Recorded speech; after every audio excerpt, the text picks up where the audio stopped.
Okie pokey, weirdos! Previously on Reverie torturing herself with fur and foam. Oh, no, we're not going with the gonzo nose. Stop that. Try something else. Please.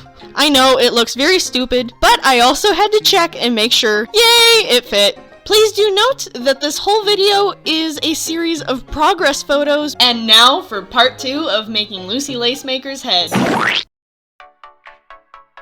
I tried to line the head with the same kind of material that I used to line her mouth, and don't do that. Yeah, for the inside of a fursuit head, you really should make it out of scuba material or some sort of sporting material that's moisture wicking. That way your sweat doesn't get all soaked up into the foam. I will be refurbishing this again because I definitely need a better lining. Onto the hair. I used an assortment of very cheap Party City wigs. I wish I could have used higher quality, better wigs, but that's all I had the money for at the time. Again, refurbish. The way I did the hair was I cut slits in the back and around the front and pulled the hair through in braids. That way it was easier to pull all the hair through the foam. The wefts are glued down to the inside of the head, and then the hair comes through to the outside. It got kind of messy, and I don't really like how it looks, so I'm definitely going to be fixing that. With the hat on top though, it doesn't look too terrible. On to the fur patterns. I had to tape up the whole head to get this fur pattern. It was exhausting. But this is the process of how you make a fursuit. That's a picture of the back if you can't quite tell. I know it's hard to see against that white door. Dumbest way to take pictures ever. Nice job, pre-YouTube Reverie. After removing the tape from her face, I used masking tape and covered her little ears, or large ears.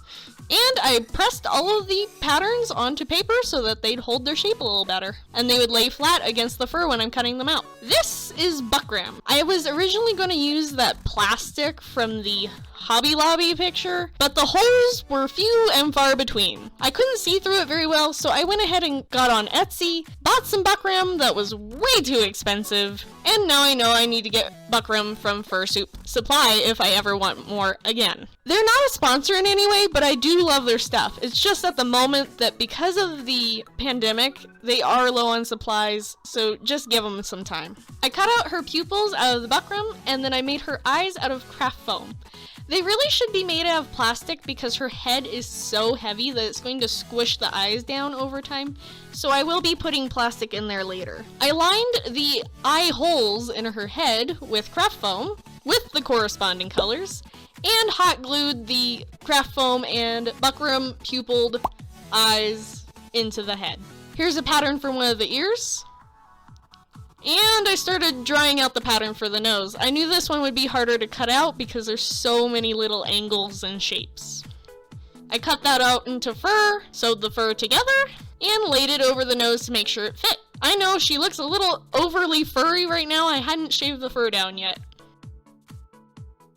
This is just before I started shaving all of that. Oh my goodness. That took forever, and most of that fur stuffed my duct tape dummy. Here's more of a mechanism for her moving jaw. What I did was put pieces of barbecue skewer under the square piece. The barbecue skewers are sandwiched between this little square piece you see here and the big chunks of foam on top. I also put some yellow foam in between her eyes to better move from her eyebrows down to her nose. And there's some more wonky pictures of me trying to fit the fur. Her eyebrow fur was very odd.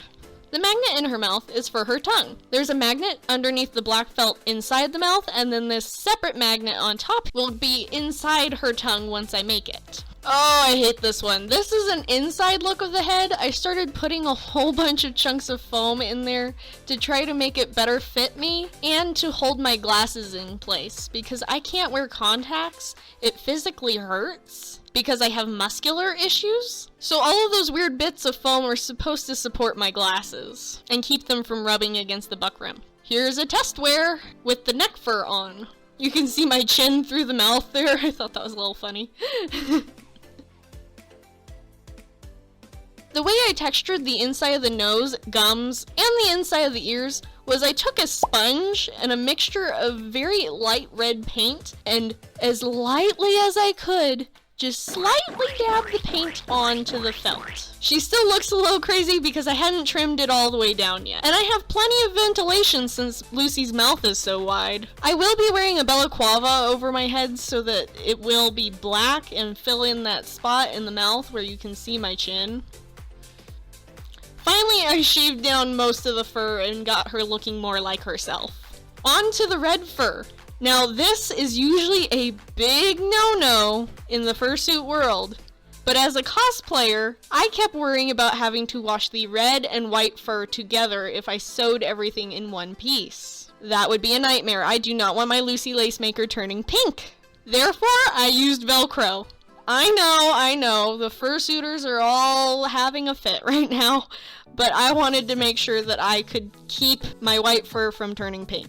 I used a base of white fabric in all the spots where the red would be later, and then hot glued Velcro to the white fabric and the red fur.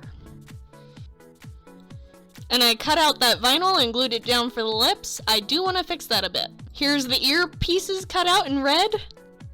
I covered the ear in white fabric and Velcro, sewed the ear pieces together, and Velcroed it down. She's looking so much more like herself now with the red fur, thank God. There you can see there was a piece that was loose as I was wrapping the fur around the head.